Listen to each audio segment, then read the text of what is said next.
بسم اللہ الرحمن الرحیم۔ السلام علیکم ورحمۃ اللہ وبرکاتہ۔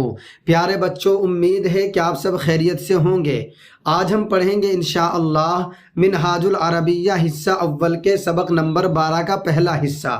اس حصے میں ہم پودوں، گملوں، خوبصورت سرخ پھولوں، باغ اور اس سے متعلق تمام مشقی سوالات سیکھیں گے۔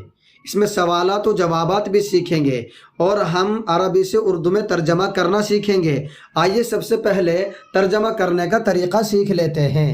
پیارے بچوں، یاد رکھے جب جملہ اس طرح ہو کہ ھذا یا ذالکا سے پہلے تو حرف جر آ جائے اور ھذا یا ذالکا کے بعد ال والا لفظ آ جائے تو ھذا یا ذالکا کا ترجمہ اس یا اس کے ذریعے سے ہوگا، اور ھذا یا ذالکا کے بعد جو ال والا لفظ آ رہا ہے اس کے نیچے زیر آئے گا۔ اور یہاں پر بات پوری نہیں ہوتی، اگر بات پوری کرنی ہو، جملہ پورا کرنا ہو تو ہمیں اس کے بعد ایک اور لفظ لانا ہوگا جو تنوین والا ہوگا، جس کے اوپر دو پیش کی تنوین ہوگی۔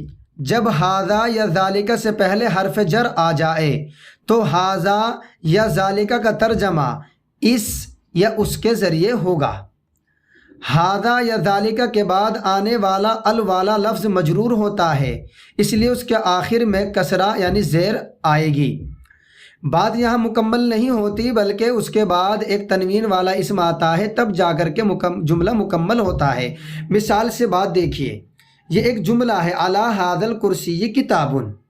اب یہاں پر ھذا سے پہلے حرف جر آیا اور ھذا کے بعد ال والا لفظ آیا تو ھذا کا ترجمہ ہو گیا اس۔ اب ال والے کے نیچے یہاں پر زیر پڑھیں گے اس کو الکرسی جی۔ تو ترجمہ کرنے کا طریقہ یہ ہوگا، پہلے ھذا کا، پھر بعد والے کا، پھر حرف جر کا، تو اس کرسی پر یہ ترجمہ ہوگا۔ لیکن یہاں پر بات پوری نہیں ہوئی، اب بات پوری کرنے کے لیے ہمیں ایک لفظ اور چاہیے جو تنوین والا ہوگا، اور یہاں پر تنوین والا لفظ آخر میں آ گیا کتابن۔ اس کا ترجمہ سب سے بعد میں ہوگا اور آخر میں ہے لگ جائے گا، تو ترجمہ ہو جائے گا اس کرسی پر ایک کتاب ہے۔ اسی طرح دوسری مثال دیکھیے، فی ذالک البیت رجل، یہ ایک جملہ ہے، یہاں پر ذالکا سے پہلے حرف جر آیا اور ذالکا کے بعد ال والا لفظ آیا تو ذالکا کا ترجمہ ہوگا اس، اور ال والے لفظ کے نیچے زیر پڑھیں گے۔ تو ترجمہ کرنے کا طریقہ یہ ہوگا کہ پہلے ذالکا کا، پھر البیت کا، اس کے بعد فی حرف جر کا۔ تو یہاں پر آدھے جملے کا ترجمہ ہو جائے گا، اور بات پوری کرنے کے لیے ایک اور لفظ ہے جو تنوین والا ہوگا، اس کا ترجمہ کرنے کے بعد آخر میں ہے لگا دیں گے۔ تو ترجمہ ہوگا اس طریقے سے، اس گھر میں ایک مرد ہے۔ امید ہے کہ آپ کو ترجمہ کرنے کا طریقہ آ گیا ہوگا۔ آئیے اب ہم سبق شروع کرتے ہیں۔ بسم اللہ الرحمن الرحیم۔ فی ھذا الرسم عصیص، اس تصویر میں ایک گملہ ہے۔ وفی ذالک العصیص غرس، اور اس گملے میں ایک پودا ہے۔ غرسن کے معنی ہے پودا۔ علی ذالک الغرس ورق وورد، اس پودے پر ایک پتا اور ایک پھول ہیں۔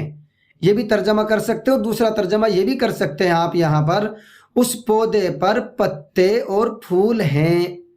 الورق اخضر والورد احمر، پتا ہرا ہے اور پھول سرخ ہے، یا پتے ہرے ہیں اور پھول سرخ ہیں۔ لمن ذالک العصیص، وہ گملہ کس کا ہے؟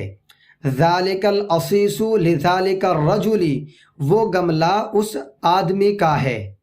هل ذالک الغرس من الحدیقۃ، کیا وہ پودا باغ سے ہے؟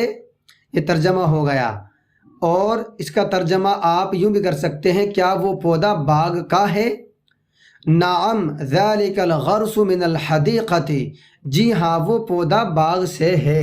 لمن الحدیقۃ، باغ کس کا ہے؟ الحدیقۃ لذالک الرجل، باغ اس آدمی کا ہے۔ وہو علی الکرسی، اور وہ کرسی پر بیٹھا ہے۔ فی الحدیقۃ زہر وفاکہۃ ایضا، باغ میں پھول ہے اور پھل بھی ہیں۔ مشقی سوالات مع جوابات۔ آئیے تصویروں کی مدد سے سبق نمبر 12 کی مشق مکمل کریں۔ ہر سوال کو اس کے درست عربی جواب اور اردو ترجمہ کے ساتھ بچوں کے لیے آسان بنا کر پیش کیا گیا ہے۔ اذالک الرسم جمیل، اذالک الرسم جمیل، کیا وہ تصویر خوبصورت ہے؟ نعم ذالک الرسم جمیل، جی ہاں وہ تصویر خوبصورت ہے۔ این الغرس، پودا کہاں ہے؟ الغرس فی العصیص، پودا گملے میں ہے۔ این الورد، پھول کہاں ہے؟ الورد علی الغرس، پھول پودے میں ہے۔ لمن الورد، پھول کس کا ہے؟ الورد لذالک الرجل، پھول اس آدمی کا ہے۔ این ذالک الرجل، وہ آدمی کہاں ہے؟ ذالک الرجل علی الکرسی، وہ آدمی کرسی پر ہے۔ کیف الورد، پھول کیسا ہے؟